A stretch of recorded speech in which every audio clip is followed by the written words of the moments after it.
Assalamualaikum warahmatullahi wabarakatuh, sahabat YouTube. Apa kabar Anda semua? Semoga kita selalu dilimpahkan rahmat, nikmat, hidayah, serta keberkahan.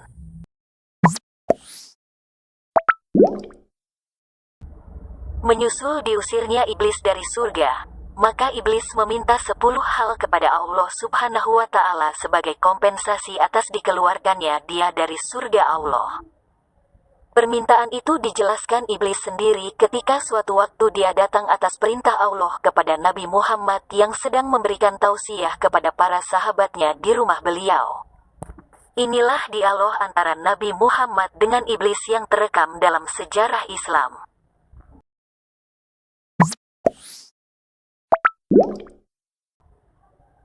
Iblis berkata, 1. Aku meminta agar Allah membiarkan aku berbagi dalam harta dan anak manusia. Allah pun mengizinkan.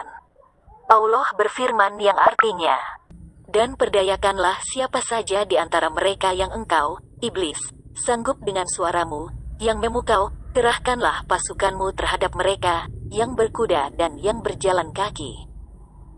Dan bersekutulah dengan mereka pada harta dan anak-anak, lalu beri janjilah kepada mereka. Padahal setan itu hanya menjanjikan tipuan belaka kepada mereka. Quran Surat Al-Isra, ayat 64. Harta yang tak dizakatkan, aku makan darinya. Aku juga makan dari makanan haram yang diperoleh dengan cara yang melawan agama Allah, seperti riba, memakan harta anak yatim, harta judi, harta korupsi dan sebagainya. Aku juga makan dari makanan yang tidak menyebut nama Allah sebelumnya.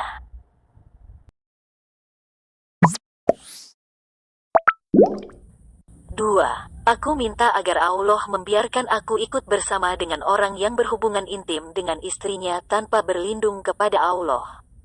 Saat itu anak-anakku, setan, ikut bersama bercinta dengan mereka, dan anak yang dilahirkan oleh istrinya nanti akan sangat patuh kepadaku dan anak-anakku.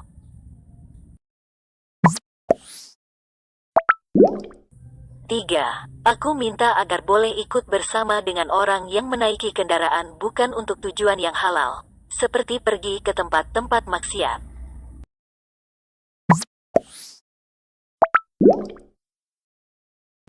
4. Aku minta agar Allah menjadikan kamar mandi dan toilet sebagai rumahku.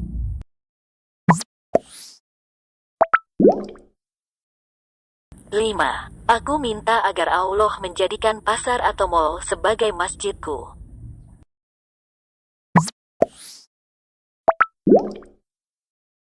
6. Aku minta agar Allah menjadikan syair-syair musik yang melalaikan manusia dari Allah sebagai Al-Qur'anku.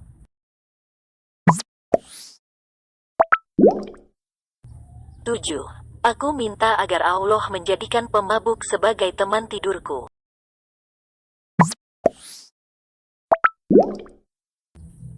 8. Aku minta agar Allah memberikanku saudara, maka Allah jadikan semua manusia yang membelanjakan hartanya untuk maksiat sebagai saudaraku. Allah berfirman yang artinya, sesungguhnya orang-orang yang pemboros itu adalah saudara setan dan setan itu sangat ingkar kepada Tuhannya. Quran Surat Al-Isra, ayat 27.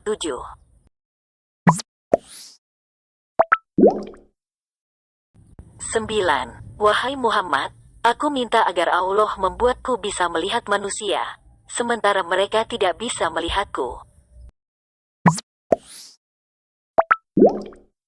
10. Aku minta agar Allah memberiku kemampuan untuk bergerak dalam aliran darah manusia. 11.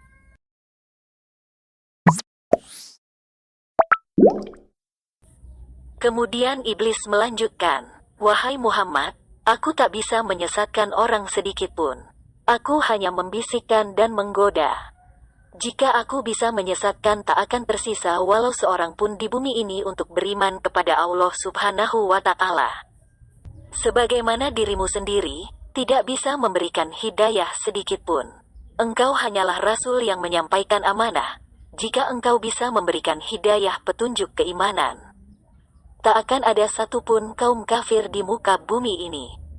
Aku hanya bisa menjadi penyebab untuk orang yang telah ditentukan sengsara hidupnya. Orang yang bahagia adalah orang yang telah ditulis bahagia sejak di perut ibunya. Orang yang sengsara adalah orang yang telah ditulis sengsara semenjak dalam kandungan ibunya. Kemudian Nabi Muhammad membacakan ayat yang artinya, "Dan jika Tuhanmu menghendaki, tentu Dia jadikan manusia, umat yang satu, tetapi mereka senantiasa berselisih pendapat. Kecuali orang yang diberi rahmat oleh Tuhanmu. Dan untuk itulah Allah menciptakan mereka. Kalimat keputusan Tuhanmu telah tetap.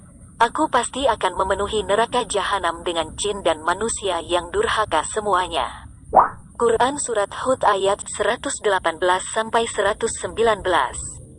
Rasulullah membacakan ayat lainnya yang artinya, "Tidak ada keberatan apapun pada Nabi tentang apa yang telah ditetapkan Allah baginya.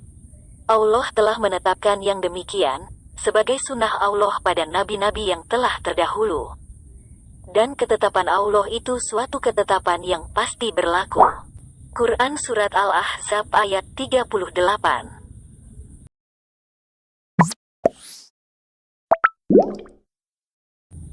Sebagai penutup, iblis berkata lagi, "Wahai Muhammad Rasulullah, takdir telah ditentukan, dan pena takdir telah kering. Maha suci Allah yang menjadikanmu pemimpin para nabi dan rasul. Pemimpin makhluk-makhluk yang beruntung, pemimpin penduduk surga. Maha suci Allah yang telah menjadikan aku pemimpin makhluk-makhluk yang merugi, dan pemimpin penduduk neraka. Akulah orang yang celaka dan terusir. Ini yang ingin aku sampaikan kepadamu. Dan aku tak berbohong kepadamu saat ini." Demikianlah kisah nyata pembicaraan Nabi Muhammad dengan iblis tentang permintaan iblis kepada Allah Subhanahu wa Ta'ala. Semoga kita semua terhindar dari godaan setan yang terkutuk. Amin ya Rabbal Alamin.